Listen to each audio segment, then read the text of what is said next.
बड़ी खबर इस वक्त की, पाकिस्तान ने एनएसए स्तर की बातचीत को रद्द कर दिया है। सरताज अजीज अब भारत नहीं आएंगे और ये फैसला पाकिस्तान की तरफ से हुआ है, लेकिन भारत ने दो बहुत अहम शर्तें रखी थी। वो शर्तें ये कि हुर्रियत के नेताओं से मुलाकात सरताज अजीज न करें और कश्मीर पर नहीं बल्कि आतंकवाद पर बात करने के इरादे से ही पाकिस्तान से सरताज अजीज आएं। लेकिन पाकिस्तानी एनएसए सरताज अजीज अब भारत नहीं आएंगे और पाकिस्तान ने ये बातचीत रद्द कर दी है। और उसकी एक बहुत बड़ी वजह यह है भारत का वो सख्त रुख, जिसमें भारत ने साफ तौर पर यह कहा था कि हम आतंकवाद के सिवा किसी चीज़ पर बातचीत नहीं करेंगे। और अंत में विदेश मंत्री सुषमा स्वराज ने दो टूक ये कह दिया था कि सरताज अजीज का स्वागत है, लेकिन पाकिस्तान को सिर्फ और सिर्फ आतंकवाद पर बातचीत करनी होगी। रात 12 बजे के बाद तारीख बदल जाती है। ये शब्द सुषमा के थे, ये हमारी शर्त नहीं है, हम सिर्फ शिमला और उफा एग्रीमेंट की आपको याद दिला रहे हैं। स्मिता शर्मा हमारी संवाददाता इस वक्त हमारे साथ इस खबर पर जुड़ चुकी हैं। राजदीप सरदेसाई भी हमारे साथ इस वक्त हैं।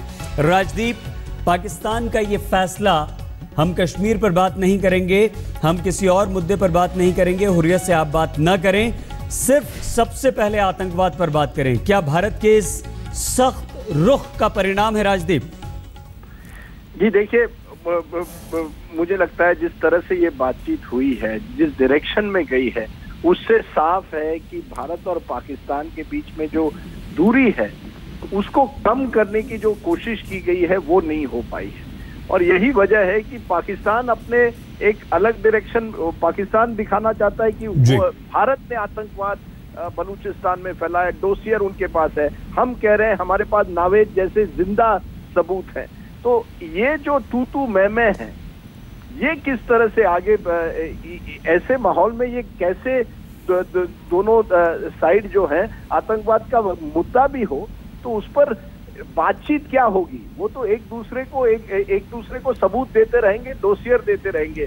इससे मुझे नहीं लगता कि टेंशन कुछ कम होने वाली है। पाकिस्तान ने अपना मन बना लिया है कि वो इस बातचीत को आगे नहीं बढ़ाना चाहते। नहीं, लेकिन राजदीप, क्या ये संभव नहीं है? क्या ये नहीं हो सकता कि आप कम से कम एक मुद्दे पर तो बातचीत करें, आतंकवाद पर तो बातचीत करें?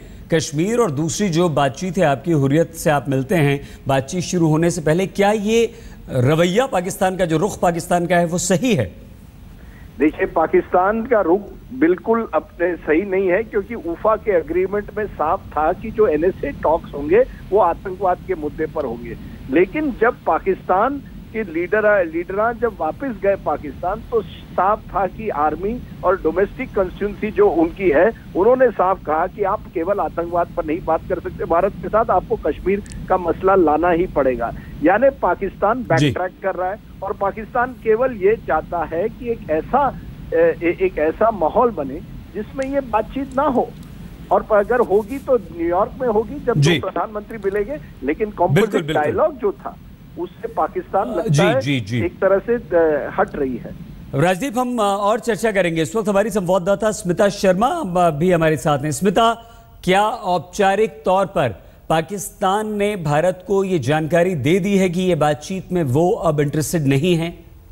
जी, भारतीय उच्चायुक्त टीसी राघवन को जो है इस बाबत जानकारी अब मिल चुकी है, ये हमें बताया जा रहा है। और दूसरी ओर कल पाकिस्तान उच्चायुक्त यहाँ पर पाकिस्तान में, माफ़ कीजिएगा, जो भारतीय उच्चायुक्त हैं उनको ये जानकारी मिल चुकी है। और ख़ास करके जो पाकिस्तानी उच्चायुक्त की तरफ से कल जिस रात्रि भोज का आयोजन किया जा रहा था, जिसमें हुर्रियत के नेता शिरकत होने के लिए आज से ही आने लगे थे सरताज अजीज़ के साथ मुलाकात करने के लिए, उस अब डिनर को जो है रद्द कर दिया गया है। जिन लोगों को न्योता भेजा गया था उनको SMS और टेक्स्ट के जरिए जो है बता दिया गया है कि अब ये रात्रि भोज कल नहीं है और इसके लिए इनकन्वीनियंस कॉज्ड इज रिग्रेटेड। तो अगर किसी को कोई दिक्कत हुई है उसके लिए खेद है। मुझे ये भी बताया जा रहा है सूत्रों की तरफ से कि अगले 1 से 1.5 घंटे के अंदर एक आखिरी जो है स्टेटमेंट, जिस तरह से पिछले 48 घंटों में अब कई दफा हमने देखा प्रेस रिलीज जारी कर दिए गए हैं दोनों ओर से, आखिरी एक बयान जो है भारत की ओर से ट्विटर के जरिए और दूसरे माध्यमों के जरिए जो है बाहर रख दिया जाएगा। क्या हम इसे सीधे सीधे पाकिस्तान का अड़ियल रुख माने? देखिए, अड़ियल रुख, मुझे लगता है कि यहाँ पर दोनों ओर से ही जो है पोजीशंस हार्डन अप हुए हैं। भारत ने जिसे कहा कि वो सिर्फ शिमला समझौते को समझा रहे थे, शिमला समझौते और उफा समझौते के तहत जो बातें बनी थी उनका कहना था कि हम उसके तहत चल रहे हैं। पाकिस्तान ने उन बातों को शर्त कहा और कहा कि हम इन शर्तों के साथ जो है नहीं आ सकते हैं बातचीत के लिए। लेकिन अब जो दिलचस्प बात होगी देखने के लिए कि अगर ये एक नया टेम्पलेट, ये एक नया फॉर्मूला हो चुका है कि भारत कतई ये मंजूर नहीं करेगा कि पाकिस्तान हुर्रियत के साथ मुलाकात करे। ये सवाल मैंने सुषमा स्वराज को पूछा था, तो क्या अब इसका मतलब है कि भारत और पाकिस्तान सिर्फ किसी तीसरे देश में या इस्लामाबाद में बात कर सकेंगे? क्योंकि जब जब नई दिल्ली आएंगे ये पाकिस्तान की पोजीशन के लिए पीछे हटना अब बेहद मुश्किल नजर आता है। तो अब प्लान बी क्या है स्थिति से आगे आने वाले दिनों में? क्या जो डीजी बीएसएफ की मुलाकात, क्योंकि 3 मुलाकातों पर बात बनी थी उफा में, डीजीएमओस के बीच में, एनएसएस के बीच में और डीजी बीएसएफ और पाक रेंजर के बीच में, ताकि सीमा पर जो लड़ाई जारी है, सीमा पर जो गोलीबारी जारी है उस पर बातचीत हो सके। क्या वो सितंबर के महीने में हो पाती है? नहीं, अब वो देखना होगा हमें। लेकिन जो आतंकवाद का मुद्दा है, हम भारत जो कह रहा है कि आप आतंकवाद पर पहले बात कीजिए, लेकिन पाकिस्तान क्या उस मुद्दे से हटना चाहता है, अपने आप को बचाना चाहता है? और इस वजह से पाकिस्तान की तरफ से बार बार कश्मीर की बात सामने आ रही है और हुर्रियत नेताओं को बुलाया जाना भी क्या उनकी इस एक रणनीति का हिस्सा मान सकते हैं हम? देखिए, अगर सरताज अजीज यहाँ आते तो दिल्ली की तरफ से निश्चित रूप से दाऊद इब्राहिम पर अगर डोजियर्स दिए जाते, साथ ही साथ नावेद जो कि जिंदा पकड़ा गया आतंकी है उधमपुर हमलों के बाद में, आज सुषमा स्वराज ने उस प्रेस कॉन्फ्रेंस में जिस तरीके से कहा कि वो हमें डोजियर्स देंगे, हम उन्हें जिंदा आतंकी देंगे।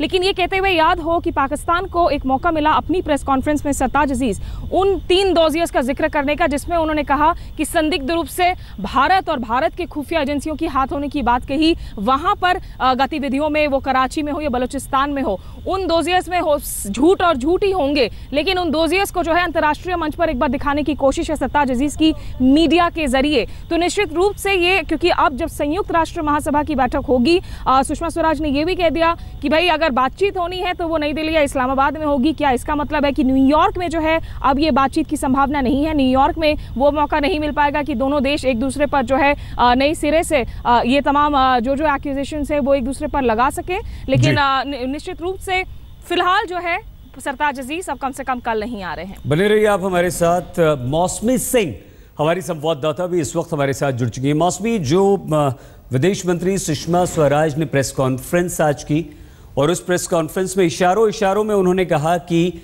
12 बजे के बाद तारीख बदल जाती है, मतलब आपके पास सीधे सीधे 12 बजे तक का वक्त है और वही आतंकवाद, क्या उससे बचने के लिए पाकिस्तान की तरफ से ये खबर आई? मौसमी सही, देखिए सुषमा स्वराज की जो भाषा थी, जो उन्होंने 2 वाक्यों में संदेश दिया पाकिस्तान को, उससे ये साफ था कि ये वार्ता कहाँ जा रही है, एक डेड एंड की तरफ जा रही है। दोनों देशों में ये होड़ लगी थी कि ना कौन पहले बोलेगा, तो पहले आपका खेल जो है ये 2 दिन से ही चल रहा था। लेकिन ना हमारी तरफ से तो शायद मौसमी ना की बात नहीं थी। हम तो भारत तो आतंकवाद पर बातचीत करना चाहता था। पाकिस्तान की ऐसी क्या मजबूरी थी, क्यों वो बचना चाहता था कि वो ना का मन बनाकर बैठा हुआ था? और हालात पाकिस्तान ने क्या मौसमी इस तरह के पैदा किए कि वो ना कह सके? देखिए सईद, इसका प्रमाण जो है पिछले 15 दिन में जो हुआ उससे चलता है। देखिए सईद, सबसे पहले आपको बता दूं कि जो बात हम लोग कर रहे थे कि आखिर पाकिस्तान क्या शुरू से ही नहीं चाहता था। पाकिस्तान ने उफा की बैठक के बाद ही भूमिका बनानी शुरू कर दी थी और करीबन 91 बार जो है इन्फिल्ट्रेशन सरहद पार से हुआ। इसका स्पष्टीकरण खुद विदेश मंत्री सुषमा स्वराज ने किया। उसके बाद जिस तरह से गुरदासपुर में और उधमपुर में हमले हुए, वो साफ संकेत था कि किसी तरह से पाकिस्तान चाहता था कि एनएसए की वार्ता रद्द कर दी जाए। और आज सुषमा स्वराज की पीसी में जब सुषमा स्वराज ने बिल्कुल साफ कर दिया कि भारत शर्तें नहीं लगा रहा, भारत ने जो ऑपरेटिव पार्ट था उफा का उसको मान के ये एनएसए की बातचीत जो है सिर्फ आतंकवाद पे तय थी, उसी पे चल रहा है। तो पाकिस्तान को ये जो है नागवार गुजरा और पाकिस्तान इस इंतज़ार में था कि कहीं ना कहीं भारत रद्द कर दे, जो जिस तरह से वो लगातार भारत में यहाँ पे सरहद पार से इन्फिल्ट्रेशन कर रहा था, लगातार जिस तरह से आतंकी हमले हो रहे थे। और सबसे बड़ी बात यह है कि आज सुषमा स्वराज ने कह दिया कि डॉसियर चाहे वो कितने भी दिखाएं, हम जिंदा आतंकी नावेद को लाके उनके सामने खड़ा कर देंगे। तो साफ तौर पे भारत की तरफ से संकेत था कि भारत जो है मूलभूत जो अग्रीमेंट थी उसमें पीछे नहीं जाएगा। और अभी भी भारत सरकार का यही स्टैंड है कि कश्मीर और हुर्रियत नेताओं से बातचीत, इन दोनों मसले पर भारत को ये दोनों कंडीशंस मंजूर नहीं थी, क्योंकि शिमला एग्रीमेंट में ये तय हुआ था, जो शिमला एग्रीमेंट की स्पिरिट थी उसका सम्मान पाकिस्तान को करना चाहिए। तीसरा कोई पक्ष नहीं है। जहां तक भारत और पाकिस्तान के बीच की बातचीत है तो हुर्रियत नेताओं के साथ मुलाकात मंजूर नहीं। और जो ऊफा की एग्रीमेंट में तय हुआ था कि सिर्फ आतंकवाद पे फोकस होगा और किसी मसले पर चर्चा NSA लेवल पे नहीं होगी, इन दोनों कंडीशंस पर भारत कायम था। और शायद यही वजह था कि आज सुषमा स्वराज ने समय भी तय कर दिया था कि रात के 12 बजे तक पाकिस्तान के पास समय था। तो कुल मिला के शुरू से ही सही जिस तरह से ये NSA की वार्ता पर चर्चा हो रही थी और पाकिस्तान का रुख था, भारत जानता था कि कहीं ना कहीं पाकिस्तान चाहता है कि भारत पीछे हटे। रोकना पड़ेगा आपको। सुधांशु त्रिवेदी जी हमारे साथ इस वक्त बीजेपी के प्रवक्ता हैं। त्रिवेदी जी, पाकिस्तान पीछे हटा है, पाकिस्तान ने बातचीत रद्द की है, क्या आपकी इस पे प्रतिक्रिया है? देखिए, आज सुषमा स्वराज जी ने भारत की तरफ से स्थिति स्पष्ट कर दी थी कि पाकिस्तान जो हम पे ये आरोप लगा रहा है कि हम कोई शर्तें रख रहे हैं, हम किसी प्रकार की कोई शर्त नहीं रख रहे। हम केवल वो कह रहे हैं जो ऊफा में हुआ था, जो लिखित समझौता था उसके अनुसार चलिए। और जो शिमला समझौता है कि किसी तीसरे पक्ष की बात नहीं होगी, जो बात होगी भारत की सरकार और पाकिस्तान की सरकार के बीच में होगी, उसमें चलिए। यदि पाकिस्तान अपनी पूर्ववर्ती सरकारों के द्वारा किए गए समझौते और इसी सरकार के द्वारा प्रधानमंत्री स्तर से किए गए ऊफा के लिखित समझौते के दायरे से बाहर जाना चाहता है, ठीक है। सुधांशु जी, क्या आपको लगता है, सुधांशु जी क्या आपको लगता है कि पाकिस्तान का बातचीत से इनकार करना हमारी तमाम कोशिशों को नकार देना है और अब हमें पाकिस्तान को एक और सख्त संदेश देने की जरूरत है? वो संदेश कैसा होगा और क्या होगा? सुधांशु जी, देखिए, मैं ये नहीं मानता कि हमारी इस सारी प्रक्रिया को ये निष्फल होने की बात मैं नहीं मानता। उसका कारण क्या है कि हमने एक कड़ा स्टैंड लिया है। अगस्त 2014 में भी हमारी स्थिति स्पष्ट थी कि हम हुर्रियत के साथ वार्ता पाकिस्तान की नहीं होने देंगे। अगस्त 2015 में भी हमारी स्थिति नहीं, वो ठीक है। पहले भी सुधांशु जी वार्ता रद्द की गई थी हुर्रियत नेताओं से मिलने के बाद। इस बार भी हुआ। ये हमारा सख्त स्टैंड तो है, लेकिन हम कोशिशें करते रहें शांति बहाली की और पाकिस्तान इस तरह से पीछे हटता रहे, बातचीत को टालता रहे, तो अब कुछ तो स्टैंड लेना होगा। क्या अगला कदम होगा आपकी नजर में भारत सरकार का? आपका मंतव्य यह है कि आगे जाके इसमें कुछ रिजल्ट या परिणाम निकलेगा भी या नहीं? हम कह रहे हैं कि बिल्कुल निकलेगा। क्यों, आप पूछेंगे नहीं, ऐसे कैसे निकलेगा सुधांशु जी? पाकिस्तान पीछे हट जाता है, बातचीत ही नहीं कर रहा है, तो परिणाम कैसे निकलेगा? आतंकवाद पर हम कैसे बात करेंगे? आतंकवाद कैसे रुकेगा? डिप्लोमेसी में जब तक स्टैंड लिया जाता है तो कुछ समय लगता है परिस्थिति को बदलने। जैसे उदाहरण देता हूँ, 2001 में आगरा समिट की वार्ता किस बात पे टूटी थी कि जनरल मुशर्रफ कह रहे थे पहले कश्मीर बाकी टॉपिक बाद में। हम लोगों ने क्या कहा कि जो आप तय कर चुके हैं पहले बाकी टॉपिक, कश्मीर बाद में। आखिर में क्या हुआ? 2004 जनवरी में उन्हीं जनरल मुशर्रफ ने लाहौर डिक्लेरेशन में रिटर्न में ये कहा कि कश्मीर को छोड़कर अन्य विषयों पर भी बात हो सकती है। तो धीरे धीरे हम उस स्तर तक लाने में सफल रहे। इसलिए मेरा मानना है कि हमने जो एक वातावरण बनाना शुरू किया। अभी प्रधानमंत्री जी दुबई गए थे, दुबई से पाकिस्तान का किस प्रकार का संबंध है आपको पता है। वहां पर प्रधानमंत्री जी ने गुड तालिबान बैड तालिबान और ये ठीक है, ये कूटनीतिक बातें हैं सुधांशु जी। तो ये कूटनीतिक और रणनीतिक चीजें हैं जो सरकार के स्तर पर तो ठीक लगती हैं, लेकिन अगर एक आम इंसान के नजरिए से देखा जाए सुधांशु जी, तो हम भले ही कूटनीतिक तौर पर सफल हो रहे हैं, आगे बढ़ रहे हैं, एक माहौल पाकिस्तान के खिलाफ बनाने में कामयाब हो रहे हैं, लेकिन उसका खमियाजा हमें कहीं ना कहीं अपने सैनिकों की जान गंवा कर देना पड़ रहा है। सीमा पर बसे गांव वालों की मौत हो रही है पाकिस्तान की मोर्टार से जो गोलीबारी की जा रही है उससे। तो कब तक आखिर ऐसा चलेगा? और अब विकल्प क्या है? अगर पाकिस्तान मना करता है तो अब हमारा विकल्प क्या होगा? हम कैसे आगे बढ़ेंगे? देखिए, ये तो दुखद है जो कुछ हमारे नागरिकों की दुखद हत्या हुई है, वो शहीद हुए हैं, मगर बगैर अपनी सुरक्षा और अस्मिता की रक्षा किए हुए अगर हम वार्ता करते हैं तो हमारे सैनिकों के सर काटे गए थे पिछले दौर में, और उसके बाद भी हम हवाना में ये कहते रहे कि पाकिस्तान खुद ही आतंकवाद से पीड़ित देश है। शर्म शेख में हमारी सरकारें, पिछली सरकार ये कहती रही कि कुछ भी हो, आतंकवाद भी चलता रहे तो वार्ता प्रभावित नहीं होगी। और यहां तक कि जब जवान के सर काटे गए थे तो तत्कालीन रक्षा मंत्री ने सदन के पटल पर क्या बोला था कि कुछ घुसपैठिए पाकिस्तान की। नहीं, अब सुधांशु जी ये तो पिछली सरकार और अपने विरोधियों पर आप यहाँ पर आरोप लगाना आपने शुरू कर दिया। कितने बदल गए हैं कि एक मिनट मुझे अपनी बात पूरी करने दो। नहीं सुधांशु जी, आगे क्या, हमें तो आगे सोचना है ना, हमें आगे सोचना है। हमारी सरकार, सुधांशु जी, हमारी सरकार एक पहल करती है। नेताओं की गिरफ्तारी और नजरबंदी पे बात हो रही है, कितना अंतर आ गया है आप ये देखें। अगर सुधांशु जी लेकिन अंतर ही हम देखते रहेंगे। अभी बातचीत पाकिस्तान ने रद्द कर दी। अब हमारी भारत सरकार की तरफ से, आप बीजेपी के प्रवक्ता हैं, क्या ऐसा कदम होना चाहिए ताकि हम एक और कठोर संदेश कम से कम दे सके और पाकिस्तान को बातचीत की बेस पर मजबूर कर सके लाने के लिए? आइए बैठिए, बात कीजिए, आतंकवाद पर बात कीजिए। क्यों बात नहीं करते हैं आप? हम क्यों मजबूर नहीं कर सकते पाकिस्तान को? सुधांशु जी देखिए, जो आपने बात कही, हम बिल्कुल आपकी बात से सहमत हैं। इसीलिए देखिए हालात में अंतर आया। पहली बार भारत और पाकिस्तान के संदर्भों में उनका में पाकिस्तान इस बात के लिए राजी हुआ था कि केवल आतंकवाद पर बात हो, और वो भी प्रधानमंत्री के स्तर पर, भले वो पीछे हटा। ये हमारी एक बड़ी सफलता है कि हम पाकिस्तान को किसी भी लेकिन समय क्या हम पाकिस्तान को इस बात के लिए आईना दिखा सकते हैं? पाकिस्तान को ये कह सकते हैं कि आप पीएम स्तर पर, प्रधानमंत्री के लेवल पर भी बातचीत के लिए हां करके इनकार कर सकते हैं? ये बहुत बुरी बात है। ये हम कैसे पाकिस्तान को समझाएंगे? ये कौन कहेगा पाकिस्तान से? सरकार किस तरह से पाकिस्तान को ये बताएगी? देखिए, आज जो कुछ भी हुआ है उससे पूरे विश्व को यह बात समझ में आ गई है कि पाकिस्तान के प्रधानमंत्री के स्तर पर लिखित समझौता होने के बाद वो पीछे हट सकते हैं। निश्चित रूप से हमारी सरकार इस परिस्थिति का प्रयोग करेगी और कूटनीतिक आधार पर जो पाकिस्तान एक्सपोज हुआ है उसका प्रभावी उपयोग करते हुए आने वाले समय में पाकिस्तान को और युक्ति संगत तरीके से कूटनीतिक स्तर पर हम दबाव बनाने में सफल होंगे। सुधांशु जी, आखिरी सवाल आपसे।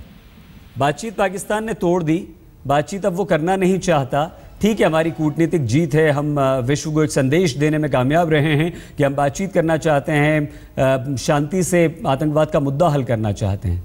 लेकिन पाकिस्तान की तरफ से फिर से गोलाबारी होगी, पाकिस्तान की तरफ से फिर से घुसपैठ होगी, हम उसे कैसे रोकेंगे? देखिए, जब वार्ता का दौर चल रहा था उस समय भी हमारी सरकार ने स्पष्ट किया था, रक्षा मंत्री ने भी, गृह मंत्री ने भी, कि वार्ता अपनी जगह है। सीमा पर यदि किसी प्रकार की कार्रवाई होगी तो उसका समुचित और प्रभावी प्रत्युत्तर दिया जाएगा। आज भी हम उसी बात पे कायम हैं। यदि सीमा पर कोई भी ऐसी स्थिति होगी तो मैं याद दिलाना चाहता हूं, 6 महीना पहले जब शेलिंग शुरू हुई थी तो पहली बार ऐसा मौका आया था कि पाकिस्तान के रक्षा मंत्री ने विषय संयुक्त राष्ट्र संघ तक में उठाया था कि भारत सीमा के ऊपर ज्यादा कार्रवाई कर रहा है। इससे पहले की सरकारों में इसके उलट स्थिति रहती थी। बहुत धन्यवाद आपका सुधांशु त्रिवेदी जी। तो बीजेपी के प्रवक्ता यहां पर अफसोस कर रहे हैं और पाकिस्तान की इस बातचीत को रद्द किए जाने की बात को सरासर गलत और शांति बहाली की दिशा में एक बड़ा रोड़ा बता रहे हैं। लेकिन इस वक्त हमारे साथ कश्मीर के हुर्रियत नेता हमारे साथ जुड़ चुके हैं, यासीन मलिक। मलिक साहब, आप दिल्ली नहीं आ रहे हैं, क्यों? जी, हमने फैसला किया था जम्मू कश्मीर लिबरेशन फ्रंट का आला सतह वफद जिसमें वाइस चेयरमैन शौकत अहमद बख्शी साहब और secretary general engineer Ghulam Rasool डार साहब आएंगे। नहीं, लेकिन आप आ रहे हैं या नहीं? क्यों नहीं आ रहे हैं? हमें खबर मिली कि आप नहीं आ रहे हैं यासीन साहब। अरे भाई साहब, हमने कहा ना, हमने 3 दिन पहले मीटिंग की थी कि जम्मू कश्मीर लिबरेशन फ्रंट ने फैसला किया कि जम्मू कश्मीर लिबरेशन फ्रंट की तरफ से एक वफद जा रहा है जिसमें वाइस चेयरमैन और सेक्रेटरी जनरल हैं, वो जाएंगे। नहीं तो हम यही तो चाहते हैं। आपने JKLF की तरफ से फैसला किया, तो कल क्या आप आ रहे हैं, मिल रहे हैं पाकिस्तानी उच्चायुक्त से? अभी तो ये लग रहा है कि शायद ये टॉक्स जो है कैंसिल हो गए। नहीं, आप हाँ या नहीं बताइए, क्योंकि पाकिस्तान की तरफ से तो बातचीत रद्द हो गई है, पाकिस्तान तो बात नहीं कर रहा है अब। देखिए, अब जब वो नहीं आ रहे हैं तो फिर दिल्ली क्या करने आना? तो इसका मतलब नहीं आ रहे हैं। बहुत धन्यवाद। साफ तौर से यासीन मलिक ये कह रहे हैं कि जब बातचीत नहीं हो रही है तो हम नहीं आ रहे हैं। मतलब ये हुआ कि पाकिस्तान ने हुर्रियत को इसीलिए बुलाया था, और JKLF के नेता यासीन मलिक भी साफ तौर पर ये कह रहे हैं कि हम जब बातचीत नहीं हो रही है तो हम नहीं आ रहे हैं। बड़ी खबर इस वक्त की यही है कि पाकिस्तान आतंकवाद पर बात करना नहीं चाहता। पाकिस्तान ने एक बार फिर से ये सिद्ध कर दिया है कि वो उसके पास भारत के तमाम सवालों और भारत के सबूतों का कोई जवाब नहीं है आतंकवाद पर, इसलिए वो भारत से बातचीत करना नहीं चाहता। हम होते हैं बस कुछ देर में हाजिर। आप बने रहिए हमारे साथ, देखते रहिए आज तक।